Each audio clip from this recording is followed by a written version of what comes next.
They had moved the rotation around. So the nurse who was watching me overnight, I was one of 3 patients, not one of 4. So that, I mean, like these are all things that they're concerned about. And, you can see the attention or panic that you're getting. I mean, I did get compliments of being a great patient, which, What way? just because I was nice and You had one other guy. I mean, we don't know. You could hear him across the room. Poor thing. I mean, he sounded like he was in pain, but he was every time the nurse. man, mother. Yeah, he was happy to be there. He was, no, and he wasn't very pleasant. And what would he say to the nurses? You're hurting me. yeah. So he was not. The nurses, I needed hazard pay dealing with him. Yeah, he was. But poor thing. No, I was. When you're sitting there in a hospital bed, you by yourself, late at night, and you can't sleep. There's nothing but like what your mind can raise to. Yeah. So I know. sad. Believe me, I was like, I cannot be without you. I mean, you cannot die until our kids are grown. Like, you just can't. You have to. I'm not planning on it. I know. And I was like, I can't get back on dating apps and stuff. Like, I mean, you could. You probably would. Honey, I would not. I would know. I know. I love you so much. Everybody knows this. I'm like, you're the love of my life. I could not. It took me 6 years to fall in love with you. Are you kidding? After all that, like, I mean, you can't go anywhere. It was so scary. I don't ever anticipate anything happening to you. And that was just frightening beyond.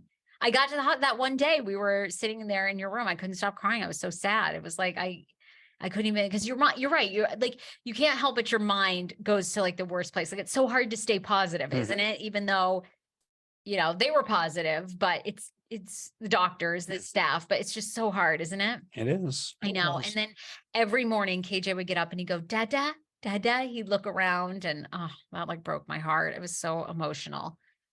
And also I had to get out of bed early to get him. I know the real tragedy of all this was you had to do the morning routines for him, which are usually my responsibility. Look, the bottom line is I say it all the time on this. You are the greatest thing that ever happened to me. You make my life so much better. I couldn't do it without you. And I can't. So I pray this is just like minor bump in the road. And I feel like you already look and seem better, because it was interesting. The day you kind of had that pass out, you didn't seem like yourself at like the soccer game. You just seemed lower energy. You didn't seem like as engaged. I don't know. You seemed off, but I figured you were just really fatigued. Well, the reality is with the AFib, which my heart had gone into several times prior to, and I suspect they probably did during that weekend where I had a soccer tournament and 3 games, and is that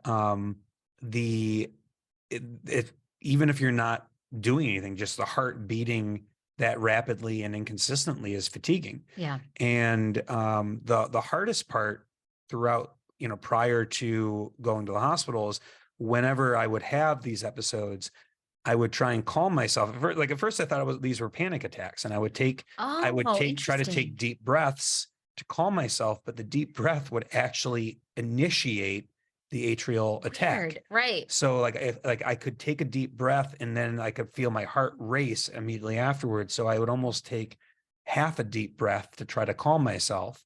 Or, there's like little tricks, like, you touch your fingers together to like how, like if you're meditating or taking deep breaths, and that will help trigger, a calm response.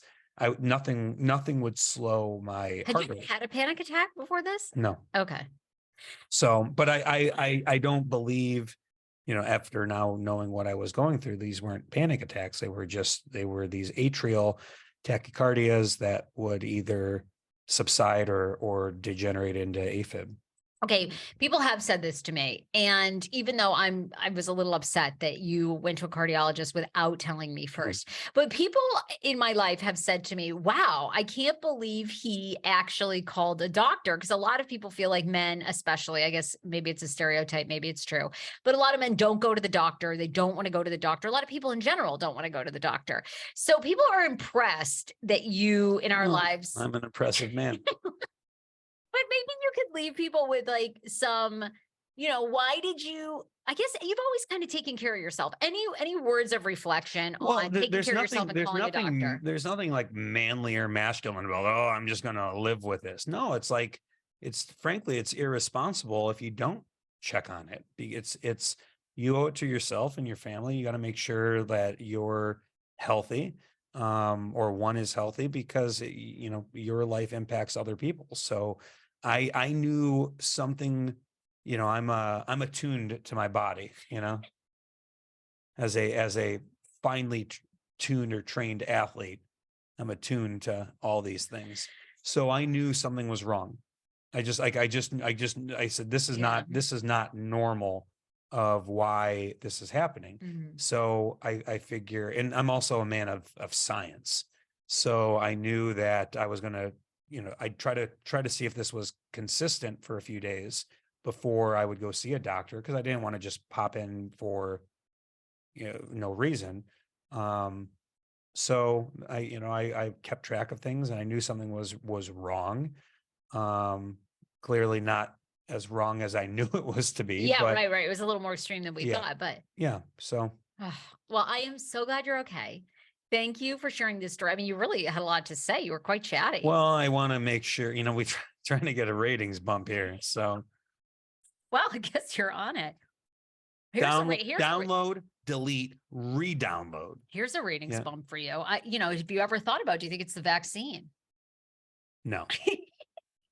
No. That was a joke. It was a joke. I'm a comedian too. You are? I just did a TV shoot yesterday. They introduced me as a comedian the entire time. Well, they didn't really do their research, did they? Yeah. It's a joke. He gets very offended. We're okay. We believe in science, and You're funny. Okay. All right. Well, I'm just, people might have that question, so I just wanted to rule it out. I ask everything on the Sarah Fraser Show. You do. You leave no turn. Go there. No turn. No stone unturned.